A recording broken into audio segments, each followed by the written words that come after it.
Buenos dias, Gunners Collective. Back at it, you already know. Ba-da-ba-ba-ba-ba-ba. All the haters.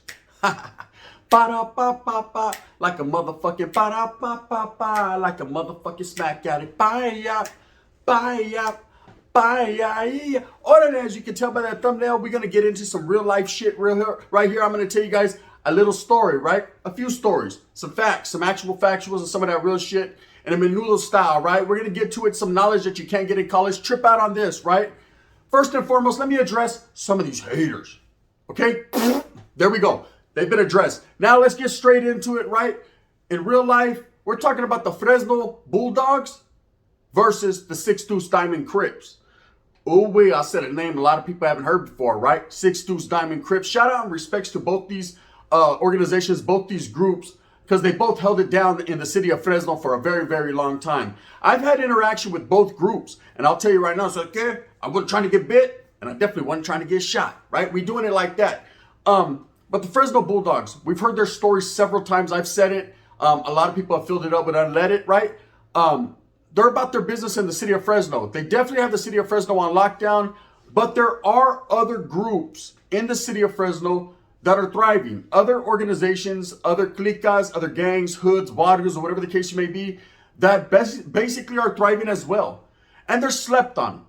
You know, when you think Fresno, you automatically think Bulldogs. That's a fact. You know, I know shit. Anyone you talk to, you'd be like, hey, the Fresno boys, who, the Bulldogs, right? They automatically assume, but there are other groups in Fresno, maybe that don't get as much shine or don't get talked about as much, but they're basically doing their thing too, and they have been doing their thing for a long time. We've talked about the TRGs. I think we've lightweight talked about the West Fresno Norteños that are there, still established. Maybe not as many of them, but they are there.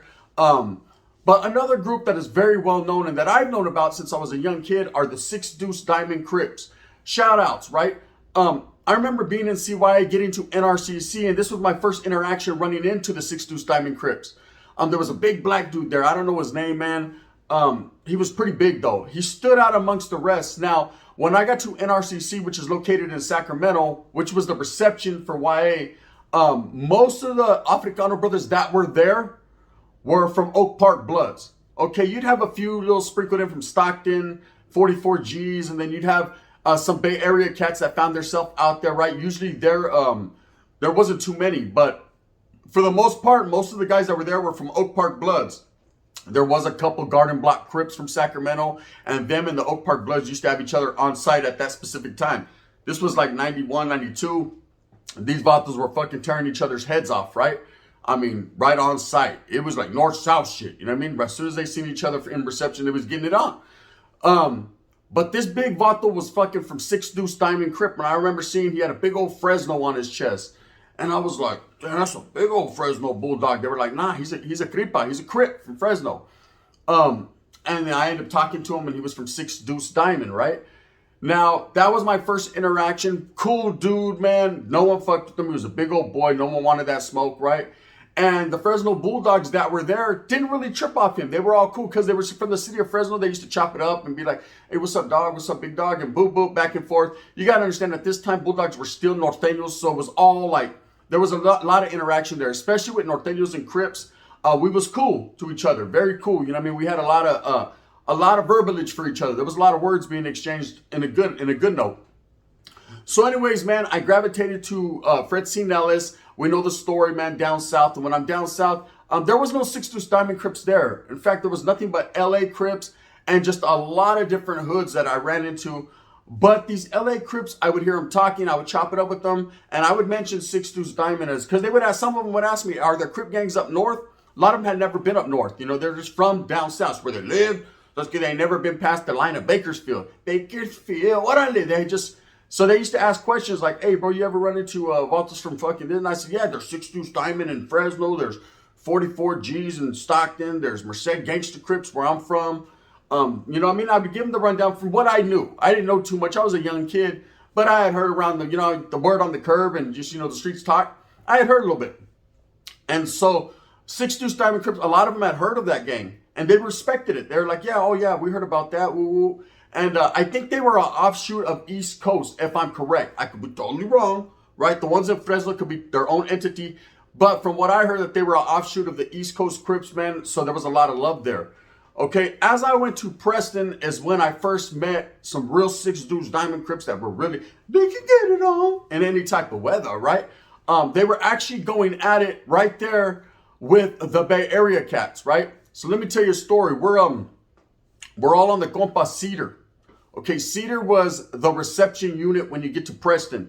I had just pulled up to Preston, not even 3 or 4 days. And so when you pull up to Preston, it's upstairs. Anyone that's been there, they know, right? And there's a lot of people from everywhere.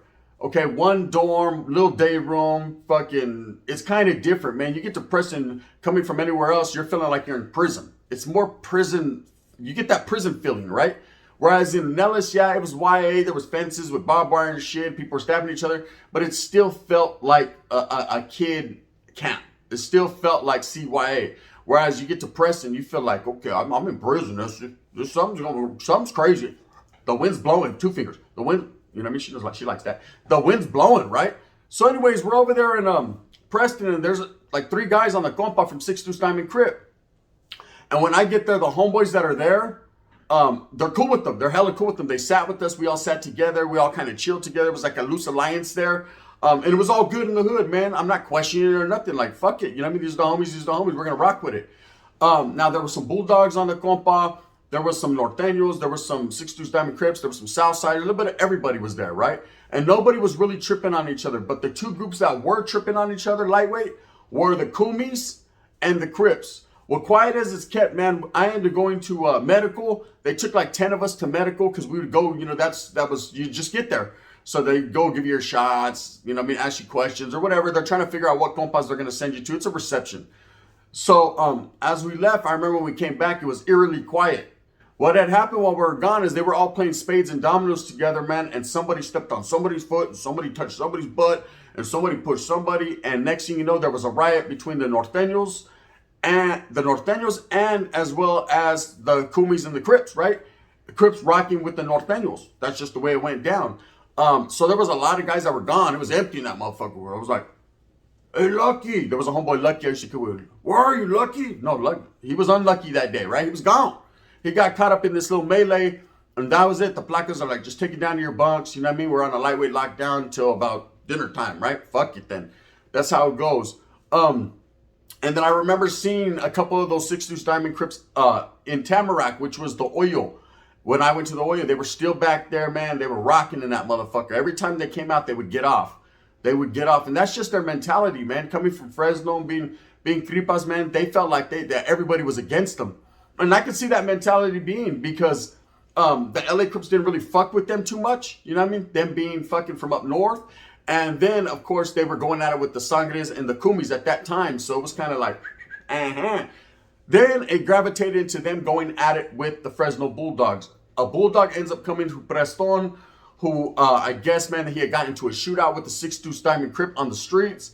And they were rocking on the streets, I guess. And next thing you know, all eyes on me. It was number 6 Deuce Diamond Crips. Every 6 Deuce Diamond Crip that rolled up, the Bulldogs was on them, right? And they were just going back and forth, back and forth. Now, here it is. I ended up going to Carl Holton. There was no 6 Deuce Diamond Crips there, so I never seen anything. I did do time in prison with a couple. But again, man, in prison, it's a whole different animal. It doesn't matter how you rock on the streets or who you don't get along with. In prison, it's more based on race. It's more based on politics. It's more based on you stay over there, we stay over here, and everyone's going to do their own thing.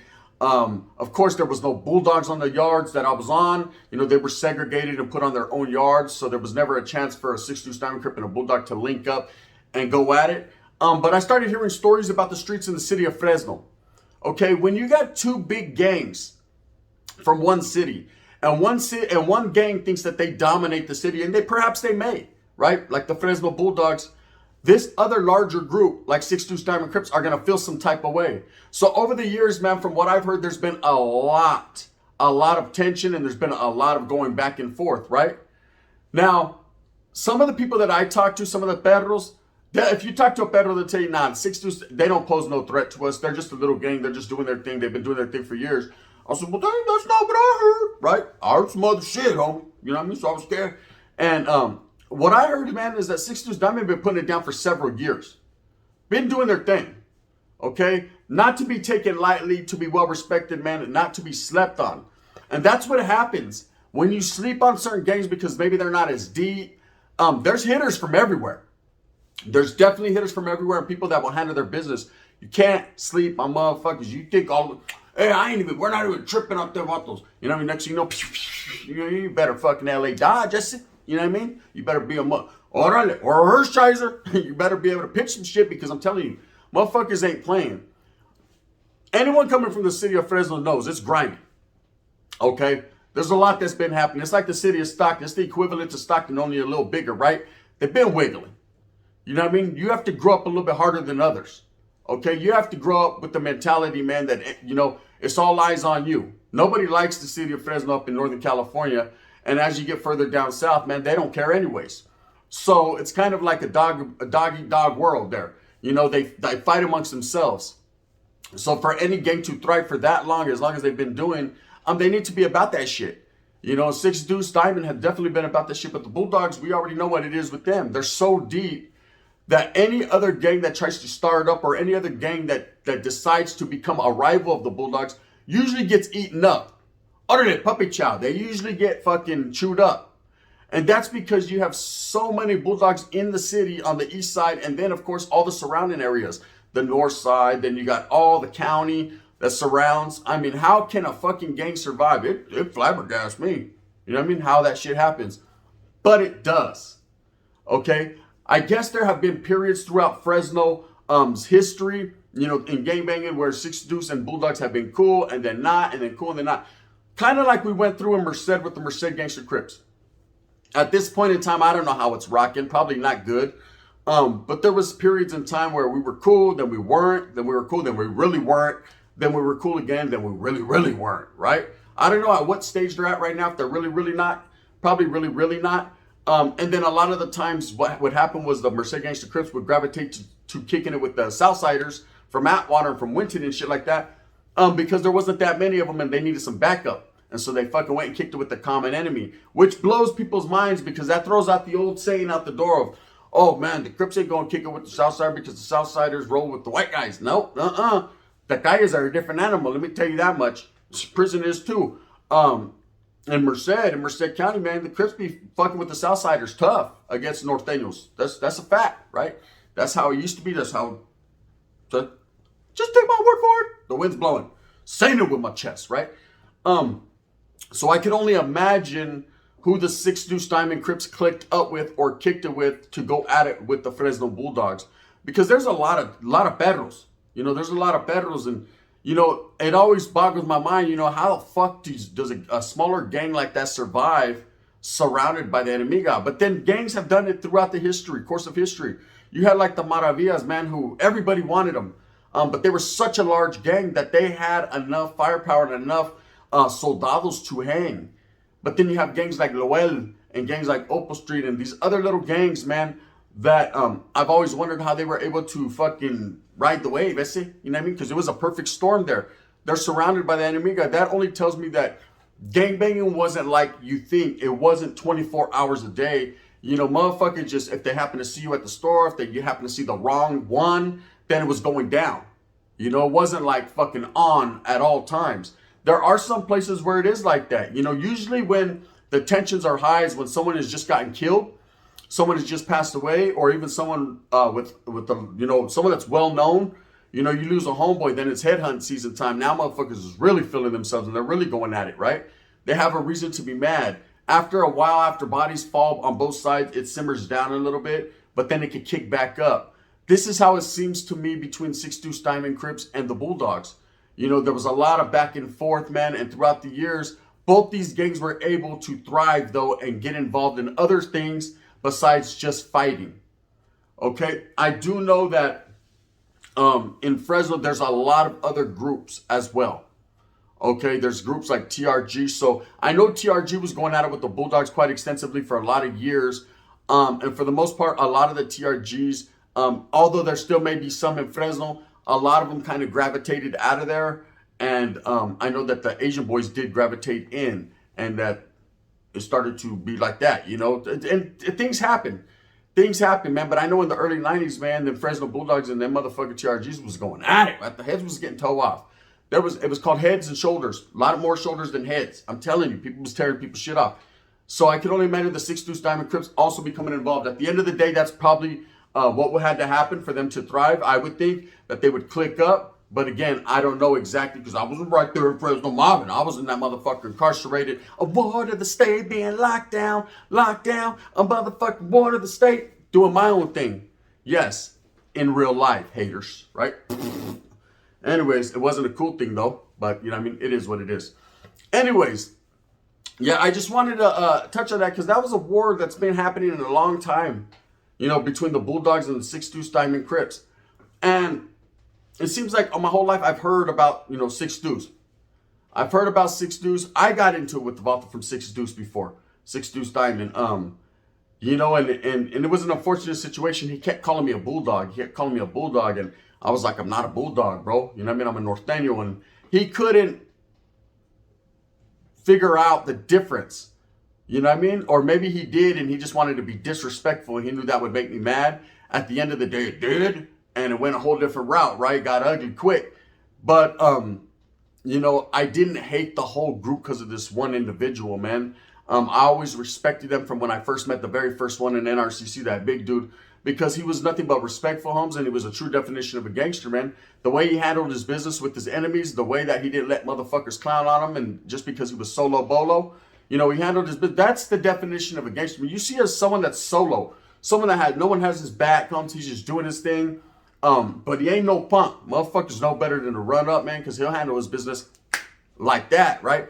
Those are the ones you're like, damn, that motherfucker, he must drink his gangster juice.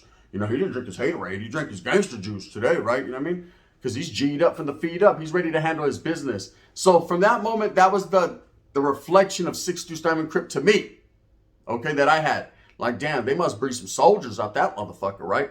And then, of course, I met the Voltas from Fresno, and again, man, it was about their 6 Deuce shit. It was about their gangster shit, right?